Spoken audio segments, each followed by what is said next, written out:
On this hunt, I'm heading up to my fishing shack in southeast Alaska with my friend Paul Neess to do one of my favorite things, chase black bears on the beach. I can't even tell you how atypical this weather is. The weather is weird, the fishing is hot, the bears are big. It's a tanker. It's a big bear. Get ready. I'm Steven Rinella. To me, hunting isn't only about the pursuit of an animal. It's about who we are and what we're made of. I live to hunt and hunt to live. I am a meat eater.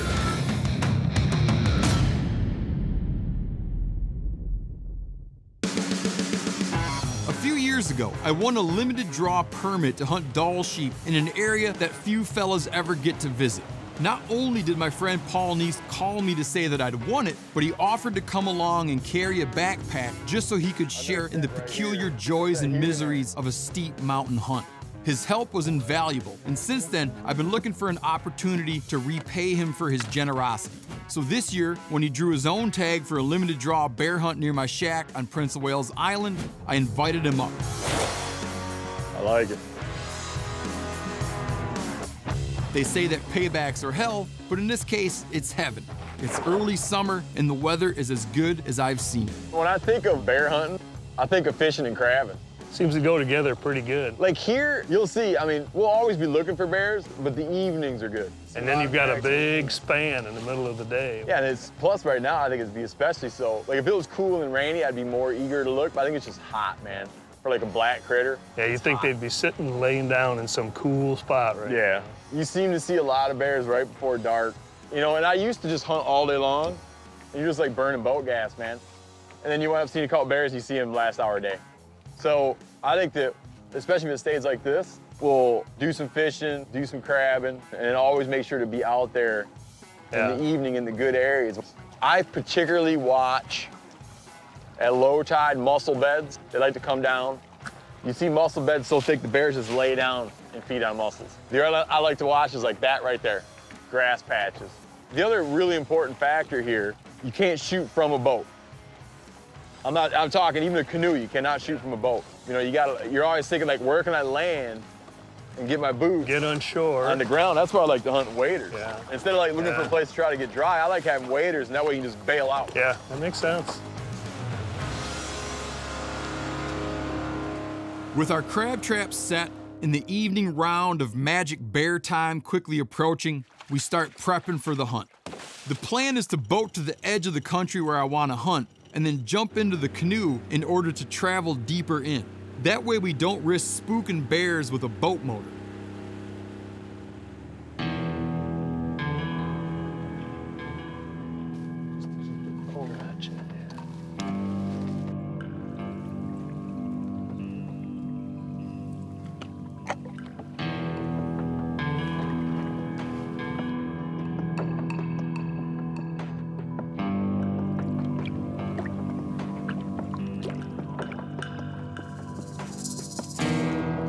We grease along in the canoe as silent as otters until we find ourselves a nice little island with a good vantage point.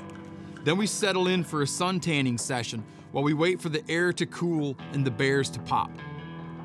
Kind of a good location here. If you saw one, you could just about lay prone and set up a nice shot. It's just hot and sunny. It's hard to picture bears being out and about.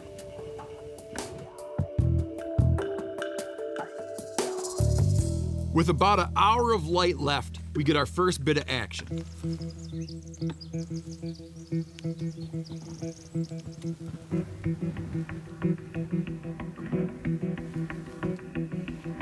told you as soon as that sun hits those trees.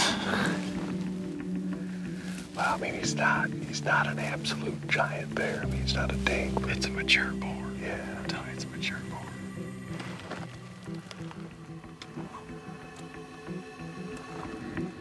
Bears don't have eyes nearly as sharp as deer or elk, but their senses of smell and hearing are unbelievable. Thankfully, the wind is right. Man, every time he moves, he looks at you. Yeah, he can hear. A lot of days. I know. I'm pretty much not gonna shoot him. You're pretty much not gonna shoot him. I don't think so. Dude, was the worst evening we've been out. That's the thing that messes with me. That was the last night out. I know. I can't believe how lucky we are. I know. Yeah, I know. But I know this guy, and he said, don't pass up something on the first day. That's damn good advice.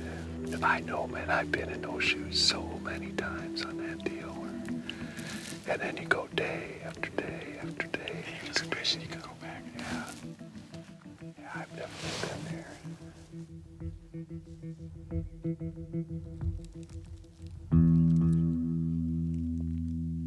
Paul, you just let a nice bear rug walk away, dude. Well, you won't be able to say that he never gave you a nice shot. No. No, you did your thing. We've all been there, and it's never an easy call, but sometimes you just got to take that risk that your luck will keep up. You might call selectivity trophy hunting, but you might also call it a strategy that allows you to spend a lot more time hunting. And really, what's better than that?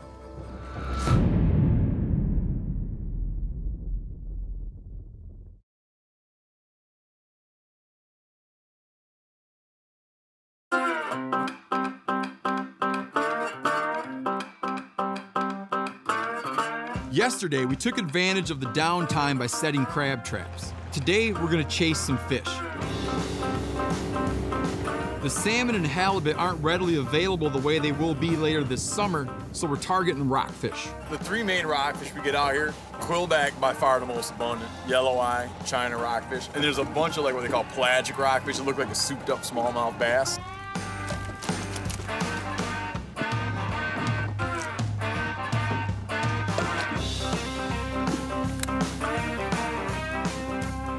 I got one coming up. I don't think he's a giant one, but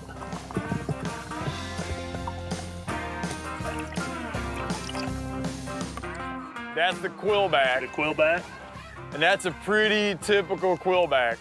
That fish, all the rockfish, are just phenomenal eating fish. I mean, it's like everything you could want in a fish, man. White, mild, flaky, you know. Like if you were gonna pick a fish to eat the rest of your life, it'd be not a bad fish to pick. I got one on.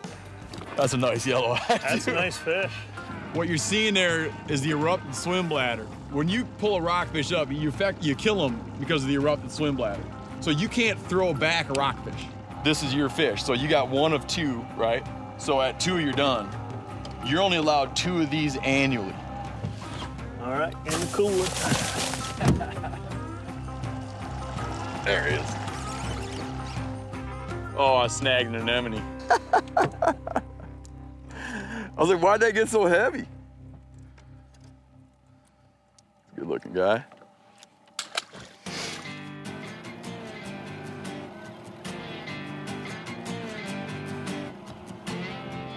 Little quillbacker.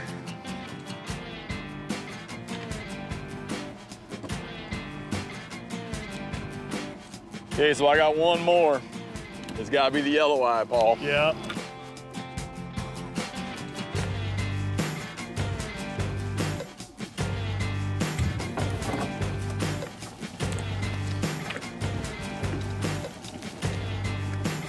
That's nice, man.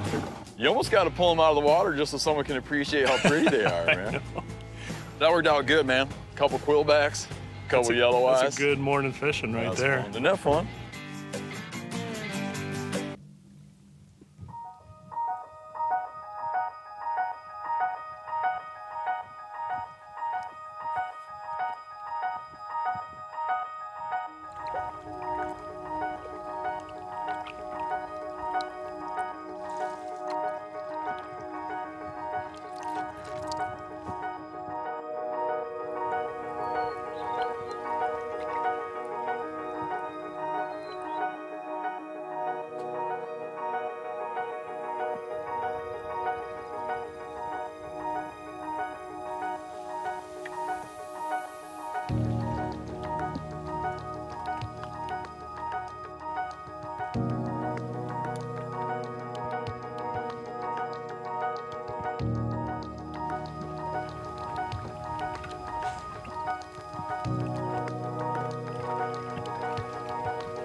We waste what little time we have, and before we know it, the bear gets a whiff of us and retreats into the woods. I try to coax him back out.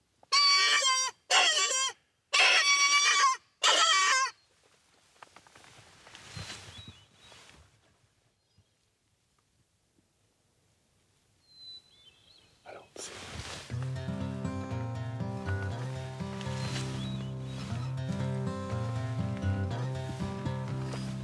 That's kind of a situation of like, the bear's obviously a giant, but he's rubbed out. And so you stop and start thinking about, well, he's rubbed out, but he's big, and you don't have forever, man. You gotta just decide or not. It's hard to make decide. The other problem we're up against, we gotta boogie out of here in order to safely get back home. We're out of time.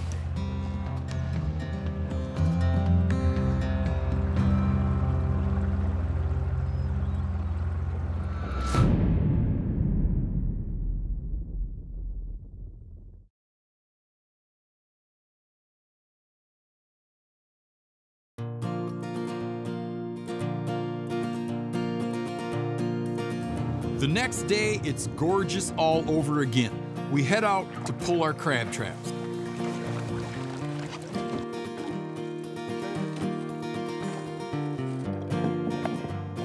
Oh, yeah. Oh, it's got some stuff in it. We're allowed 3 male Dungeness crabs each, and this haul is great. We have no trouble reaching the limit. So I usually grab the 3 biggest.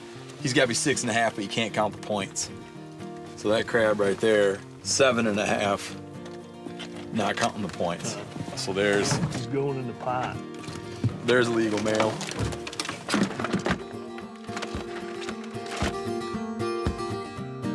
Back at the cabin, we prep our crabs. If you're gonna freeze them to carry them home, boil them for 10 minutes in heavily salted water before packing them in plastic bags.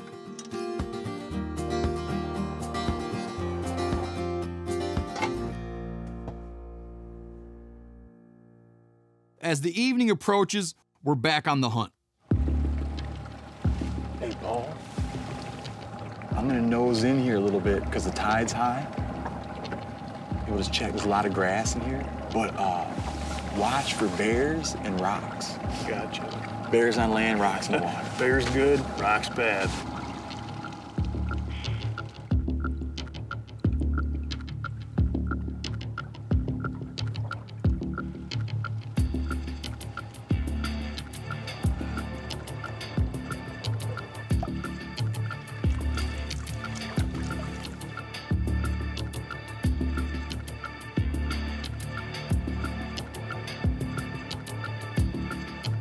After a long paddle, I see the back of a bear sticking up behind a rock.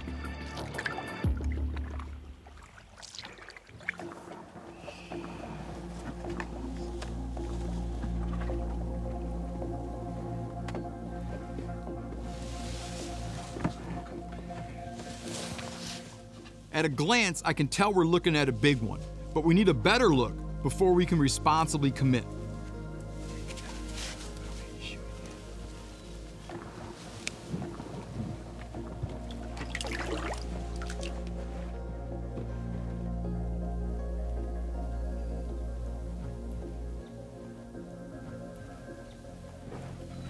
It looks like a pretty good board. Okay, if you're comfortable and want to shoot, go ahead and shoot. I'll shut up.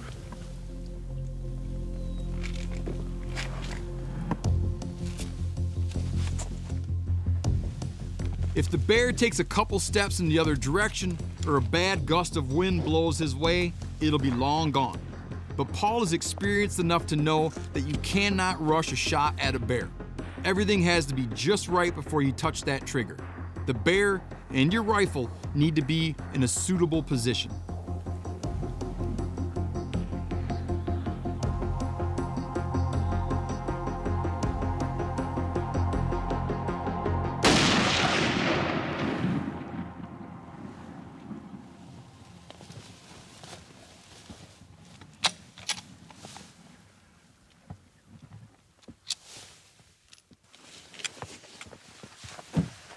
Let's give him a few minutes, Steve.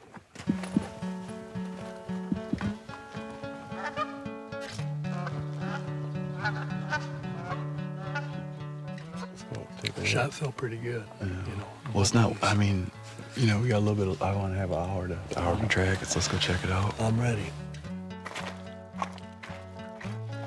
Bear.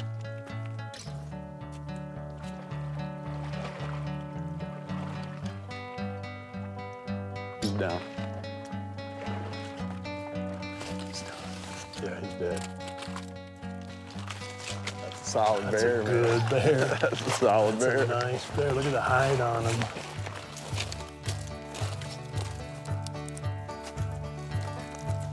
Man, He's dead. It is a boar. Dude, that hide is I mean, unblemished, man. You see a single rubble on that. I don't know how long he is, but I mean, he's got a gorgeous hide and he's got a nice blocky head. Look at the head on that thing. Well, I gotta hand it to you on the spot, Steve. That was pretty good eagle eyes there. Oh. You know, I think if we had drifted another 20 yards, he'd have made us probably, and yeah. that would have been over. I don't You know, think we we're wouldn't gonna get have away with too much on a bear like older bear like this. It's not like pulling up on those No. cubs, you know. No. I've seen them in this mussel bed before, so I was kind of looking because I just know that they like this mussel bed, you know. They were laying right along here. Yeah. I've seen them in here. They like these mussels a lot.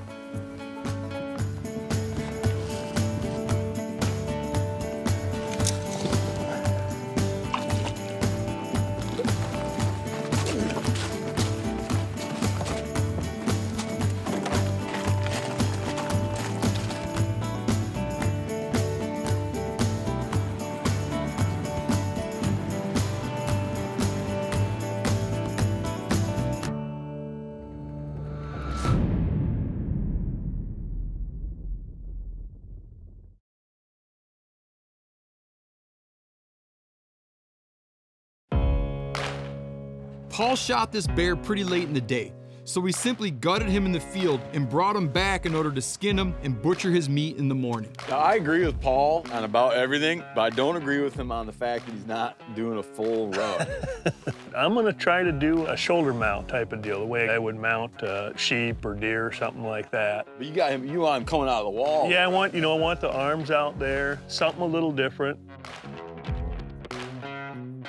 Unless you really, really, really know what you're doing, don't mess with skinning the paws and don't make any cuts on the pads, because it can be very hard for a taxidermist to fix your mistakes. Leave it to someone else.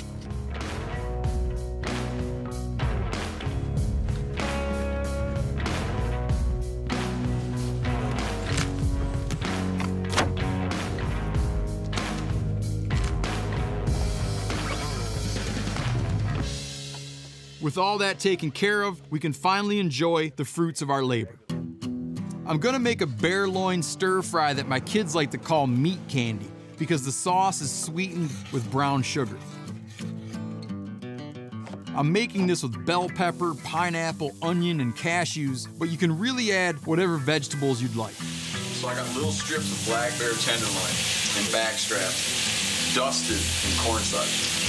And it gets this kind of like, you'll see, this kind of weird crispiness that'll be reminiscent when you do it. You'll be like, oh, it's like Asian takeout. It requires a lot of pans because in this fourth pan, I'm cooking rice. And of course, always cook your bear meat well done.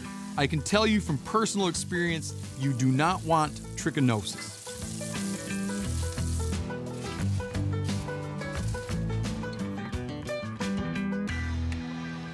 All right, Paul, at the risk of it getting too romantic in here, I'm gonna garnish our bear meat That's pretty fancy looking. with some of the neighbors' chives from their yard there. That looks good, man. Well, it was pretty impressive watching you cook that up. Do that.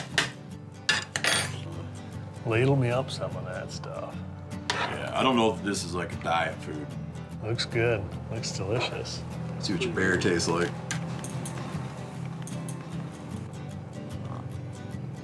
Good. It's good bear meat. It was quite an amazing week. You know, the hunting, going getting the seafood, the crab, all that stuff. I mean, what a blend of stuff. I mean, I'm very thankful to you for having me out. Oh, well, I owe you one. Now you gotta start thinking where you're gonna take me on. Because